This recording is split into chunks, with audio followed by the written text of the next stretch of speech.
कुपवाडकर जनतेला आवाहन करतोय की आज केंद्रात भाजपची सत्ता आहे, महाराष्ट्रात भाजपची सत्ता आहे, महापालिकेत भाजपची सत्ता येणार आहे.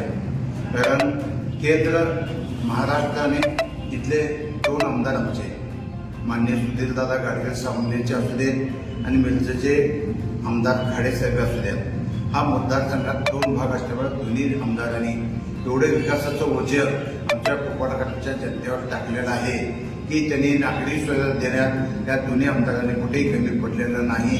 त्यामुळे कुपवाडकर जनता आज कुपवाडच्या गव्हर्नमेंट कॉलनी असू दे किंवा इथे अहिल्यानगर कुठल्याही नागरिकाला विचारा, मोठमोठ्या शहरात कुठं 1 तास 10 मिनिटं किंवा 20 मिनिटं पाणी येत नाही. कुपवाडला सलग 2 तास पाणी येतंय.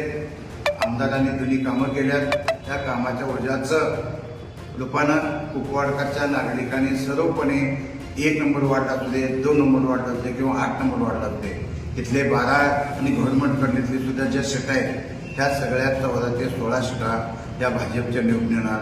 त्यात काही शंका नाही. आणि कुणाला शंका असते तुम्ही कसं निवडून येणार हे आत्ता सांगतो. आत्ताच माझ्या एका नगरचे प्रचार सेंटर होते गेल्या वर्षी मी 5 वर्षाच्या पूर्वी 7.5 वर्षापूर्वी तुमचं निवडणुकीचा मार्ग मी मोकळा केलाय. प्रशांत पाटलाच नाही, आता ते मी भाजपच्या मैदान तर कसं ते त्यांनी सांगितलं गोष्ट आत्ता माझ्या लक्षात आली.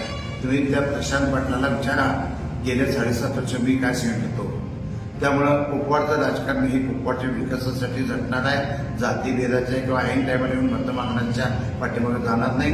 आणि ह्या 2 आमदारांनी जे काम केलंय त्याच्यावर पण आम्हाला न्याय मिळणार आहे.